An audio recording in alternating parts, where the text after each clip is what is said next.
And here's the thing about kids. Kids love to ask questions, don't they? Yeah, so a couple of weeks ago, it was my birthday, and for my birthday, my wife and my kids, they got me this birthday present, and the kids had it all wrapped up, and they were so excited to have me open this present that they just couldn't wait. So I had to open it the night before my birthday. And you know how it is with kids sometimes. They'll get you a gift, but that gift is really more for them than it is you. That's how it was. And so what they did is they got me this little Amazon Echo Dot. Anyone have one? Yeah, you're talking about hours of entertainment here. Because she does have a name, I'm not going to say it yet because she'll start talking back to me. Her name is Alexa, and she sits on our dresser in our bedroom. And you can ask her all kinds of questions, and she'll engage your questions. She'll give you things like the news reports and the weather. If you hook it up right, she'll turn your lights on and off for you, and she'll tell you what time it is and set alarms. And anyway, you can ask all sorts of questions, and she plays music. But my kids, especially on that night, for hours, thought it would be great to ask her all kinds of big, silly, and deep questions. Questions like this. Hey, Alexa, where do you live? I'm here, and my head is in the cloud. Not a bad answer, is it? Hey, questions like this. Hey, Alexa, how old are you? In human years, I'm 3, and in dog and cat years, I'm 28. I think AI years are marked by nanoseconds, so that makes me like a skrillion. A skrillion. Oh, it keeps going. Hey, Alexa, who is God? People all have their own views on religion. Not a bad answer. I mean, you could see how this thing could go on and on for hours, and the questions get bigger and deeper and sillier. And here's what's fascinating. Somewhere along the way, for many who were raised in some sort of religious tradition, we were taught as children to stop asking our biggest questions and to filter our deepest doubts, especially when it comes to God and faith. How did we get there? So in the opening pages of his book, Love Wins, a book about heaven and hell and the fate of every person who ever lived, Rob Bell, one of my favorite authors, he says this in the opening pages about the importance of questions. And I wouldn't normally do this in a sermon time, but I just want to read to you a full page and a half from his opening pages. And it's on the screen for you visual people. You can stick with me. Like I say, it's a full page and a half, so bear with it. I think you're going to dig it.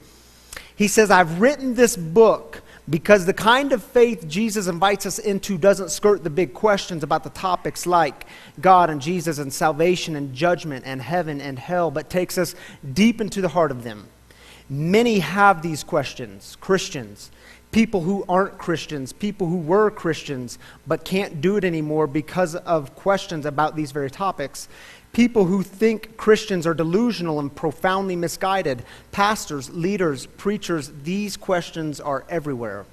Some communities don't permit open, honest inquiry about the things that matter most. Lots of people have voiced a concern, expressed a doubt, or raised a question only to be told by their family, church, friends, or tribe, we don't discuss those things here. I believe the discussion is itself divine. Abraham does his best to bargain with God. Most of the book of Job consists of arguments by Job and his friends about the deepest questions of human suffering. God is practically on trial in the poems of Lamentations, and Jesus responds to almost every question he's asked with a question.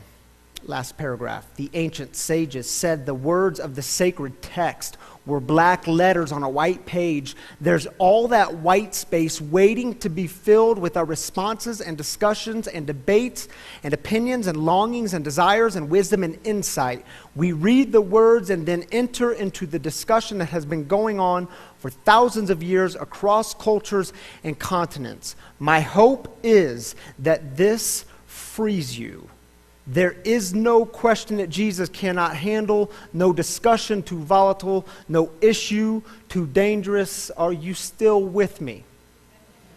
My brothers and sisters, is it possible that your biggest questions and deepest doubts are the very things that will set you free. And let me pose to you another question. Is it possible that God takes great delight in your questions? Because in my experience, the questions always lead us into a deeper invitation, and it's that invitation that I want to explore with you this morning. So on Tuesday night, I went to the Rockies game with my 7-year-old daughter, Selah. And see, the game started at 6:40 p.m. So we left the house at about 5:30 p.m. And you know how Denver traffic can get. It can get a bit dicey. You never really know when you're going to arrive. But we're about halfway there, and I'm gauging traffic, and I'm looking at the time. And I said, baby, we got some good news. It looks like we're going to make it for first pitch. And I expected her to be somewhat excited with me. And instead, she just looks at me with this blank stare. You remember this? And she says, Poppy, what is first pitch? Now, there was a split second inside of me where I wanted to say, oh my goodness, failed father moment. Girl, you have been going to games with me since you were in the womb and you were 7 years old now, and you don't know about the ceremonial first pitch. How did we go wrong? But I didn't say any of that because the truth is I find a tremendous amount of joy in bringing my kids into the great tradition of baseball, just like my dad did me and his dad did him and his dad did him. And so instead I just launched into this 15-minute discourse about the ceremonial first pitch and other traditions in baseball. She might have been bored to tears, but I was loving it. And I told her the ceremonial first pitch is when the guest of honor comes onto the field and they throw the baseball to the catcher, and it represents the ending of the pregame festivities, and it represents something new that is about to happen. A new game is going to begin, and both teams start at 0. And then I started talking about other traditions, and it ended with, oh my goodness, Sailor, you're just going to have to see it, and we're almost there. Whew. And it's true, isn't it? Questions lead us into the deeper invitation. So I want to explore with you 2 stories from John's Gospel. The first story is from the first chapter, and it's in the middle of the first chapter, the part about the first disciples following Jesus. Here's how the story is told. Verse 35 through 39. The next day, John was standing again with 2 of his disciples. When he saw Jesus walking along, he said, "Look, the Lamb of God." The 2 disciples heard what he said, and they followed Jesus. When Jesus turned and saw them following, he asked, "What are you looking for?" And they said, "Rabbi, where are you staying?" He replied, "Come and see." I mean, this story is kind of compelling, isn't it? Because you don't know exactly where it's going, and you don't get exactly what's happening. These 2 disciples start following Jesus. Jesus turns around and says, "What are you looking for?" They don't answer Jesus. They just go into another question. And Jesus doesn't answer them either. He just launches into this invitation, come and see. And we have to know this about John's Gospel. Come and see is a very prominent theme. It's all over that gospel. When Jesus says come and see, he is always inviting them to come and see, come and experience the new thing that God is doing in the world. Come and see, come and see, come and see. Now, there's also another really important theme in John's Gospel, and we talked about it 2 weeks ago on Easter Sunday. And I received your emails and messages and comments that you were just as fascinated by the 8-day stuff as I am fascinated by it. So let's go a little deeper into it. In John's Gospel, resurrection is the 8th sign. And now let me remind you why this is so significant. Because in Jewish thought, they loved numbers. Remember this? 7 is the number of completion. It's also the numbers of the days of the week. Resurrection is the 8th sign. It would be the first day of the new week, representing that something new is happening in creation. And so the story we're about to look at next in John's Gospel from chapter 20 is a story about what happens after the 8th day, after the new thing has been revealed. What does this thing look like? What does all the new stuff look like? Now, before we get to that story, I just want to share with you 4 quotes from early Christians so we can get a feel about how the early Jesus followers thought about the 8th day. Here's the first one. It comes from the Epistle of Barnabas, written late first century, early second century. Finally, he saith to them, God saith to them, your new moons and your Sabbaths I cannot stand. Ye see, what is his meaning? It is not your present Sabbaths that are acceptable, but the Sabbath which I have made, in the which, when I have set all things at rest, I will make the beginning of the 8th day, which is the beginning of another world. You see how they thought about it. A new world was bursting forth right here in this world. Justin Martyr, theologian from the middle of the 2nd century, he says, now, sirs, don't you wish we still talked like that? Now, sirs, I said, it is possible for us to show how the 8th day possessed a certain mysterious import, which the 7th day did not possess, and which was intimated by God through these rites. They believe the 8th day consisted of a bit of mystery. By the way, he goes into the rites of circumcision in the Jewish world. When are they circumcised? On the 8th day. Remember Paul in the book of Philippians when he's proving his Jewishness? I was circumcised on the 8th day. Tertullian, theologian, early 3rd century, he says, to the heavens, each festive day occurs but once annually. You have a festive day every 8th day because every 8th day something new is happening. Origen, middle of the 3rd century, before the arrival of the 8th day of the Lord Jesus Christ, the whole world was pure and uncircumcised. But when the 8th day of the resurrection came, immediately we were cleansed, buried, and raised by the circumcision of Christ. Are you seeing how the early Christians thought about the 8th day? Something new is happening. A new world is bursting forth right here in this one. So hear these words from John's Gospel and see if this isn't mind-blowing, given the context.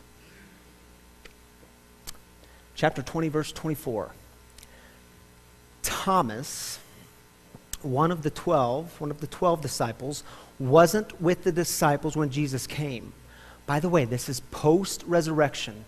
Jesus made an appearance to the disciples, but Thomas wasn't there at the time. Verse 25, the other disciples told him, we've seen the Lord. But Thomas replied, unless I see the nail marks in his hands, put my finger in the wounds left by the nails, and put my hand into his side, I won't believe. Verse 26, after 8 days, after the new thing had been revealed, his disciples were again in a house, and Thomas was with them. Even though the doors were shut, Jesus came and stood among them and said, and let's just pause there for just a moment, because the storyteller is going to tell us what the new thing looks like, what it feels like. Out of all the things the risen Christ could have said, out of all the things he could have said to Thomas, you idiot, man, I was crucified for you, and your friends are telling you they saw me, and you don't believe it. Man, if you don't want to be a part of this movement, go somewhere else. How dare you question me? How dare you question me? I mean, out of all the things he could have said, he says this, peace be with you. Then he said to Thomas, put your finger here and see my hands. Reach out your hand and put it in my side. I mean, do you see how this is an 8th-day experience? Do you see how something new is happening? Because this God offers peace. Unlike the other gods, unlike them, this God draws near. And this God says, good, you've got some questions. You've got some doubts. You've got some big issues going on. Good, you don't have to give those things up to be close to me because I'm already here and I'm already drawing near to you. Come and see. Come and touch my hands. Come and put your fingers in my side. Come and see. do you see how this is the new thing? Is it possible that your biggest questions and your most profound doubts are the very things that will set you free? And let me just speak plainly to you for just a moment. Because some of you, even old-time churchgoers as well as new folks, some of you have had these questions and these longings and these doubts that have been stirring in you for years, even decades. But somewhere along the way, you were told that what God wants from you is your silence and your compliance and your just compliant faithfulness. And so because of that, you've kept God at a great distance. And meanwhile, God is always saying, come and see. Come and see. Come and feel. Come and put your hand here. No, God, I'm good. Man, I don't want to get close to that kind of pain. Man, I don't want to see those kinds of wounds. I'm good. I'm just going to believe. I just blindly believe. And because of that, your faith never deepens. And some of you have had things happen in your life that have caused a tremendous amount of pain, and you know where these questions will lead, and you say to yourself, man, I just don't want to go there. I just don't want to go there. The questions are way too complex. And this morning, if I may be bold enough, I want to encourage you to go there. Go to that place. And when you do, be reminded that God is not in the business of giving easy and pat answers. It may be some of the hardest work you ever do, but God is always in the business of inviting you and me to come and see the new thing that is happening right here in our midst. And I get it. You might say, but Pastor, I'm just not even sure I believe in this faith stuff. I'm not even sure I believe in it. Peace be with you. Oh, but Pastor, I'm not sure you're understanding here. See, I've got this past and this past that happened in my life, and I'm not exactly sure where I stand with God. And peace be with you. Oh, but Pastor, you hear me, man? I've got big questions, not just on the small theological issues, but the big ones. Big things like resurrection and creation and the virgin birth and the afterlife, and peace be with you. Oh, but Pastor, man, sometimes I come to church on Sunday and I don't even really know what I'm looking for. I don't even really know what I'm looking for in being part of this faith community, but something pulls me, something compels me to be part of something bigger than myself, and I'm here. But the problem is I see all this brokenness in the world, and I see all this brokenness in my life, and I don't even know on most days if I believe in God. And peace be with you. Do you hear the voice of Rabbi Jesus saying, come and see, come and feel, come and experience, peace be with you. And here's the beauty in it all. Did you catch it in the story? We don't do this stuff alone. We do it in community. We don't ask these questions alone. Thomas wasn't alone. His comrades were in the room with him. We do it together. Now see, when I came to St. Luke's just nearly 6 years ago in July, I kept hearing that we were a questions church. We thrive on the questions, not merely just arriving at the answers. And so I want to ask y'all, is it true? Is that your experience? Are we a questions church? Because sometimes what can happen with narratives is they just keep going and we forget to ask if they're still true. So has that been your experience? And see, my hope is, as one of the pastors here, that this isn't just a place where you come to get answers. And I get it. Dogma and rigid certainty and pat answers, they're easy. They're easy to give. And in an uncertain world, certainty all of a sudden becomes really attractive. However, this community, I hope, is about something different. And is it because perhaps in our DNA, we realize that our biggest questions and our deepest doubts lead us to freedom. And see, I want to share with you that we value questions here. We value questions because we know it deepens our experience with God and faith. And that's why you'll see us sometimes on some Sundays during sermon time, the pastors will come up here and we'll engage your questions. During the sermon time, not because we believe we have all the answers, but because we believe in the power and the process of engaging questions. It deepens things. It's why Reverend Jessica was downstairs with our youth, our confirmands, last Sunday, engaging their questions. Because it says to the youth, your questions matter. Don't give them up. Your deepest doubts, they matter. Don't push them to the side. Let them stay central because they lead us somewhere. It's why we have CSE, the Center for Spiritual Engagement. Spiritual engagement, not just a place to come and get all the spiritual answers, but where you go on a journey. And the team works very hard to take us on a journey. And it's why in our classes and in our groups, it is not about just shoving doctrine and dogma down your throats. Boring. It is about asking better questions, taking us places. Someone just told me after the 9:30 service, he said, man, I've been leading this class, and at the end of the class, they gave me this picture with a banner, and it said, we came in with lots of questions, and we left with more questions, and that's how I knew it was a successful class. Isn't it true?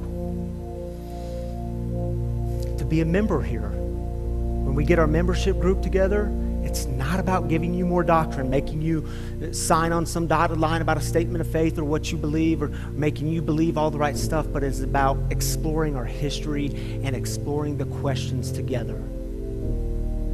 And I get it.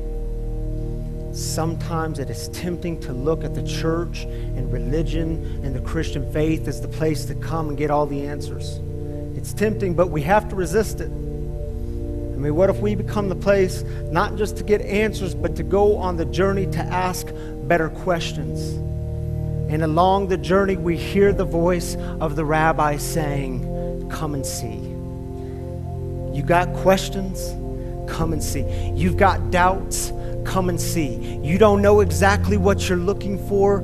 Come and see. And when you do that, come and see again. And then come and see again and again.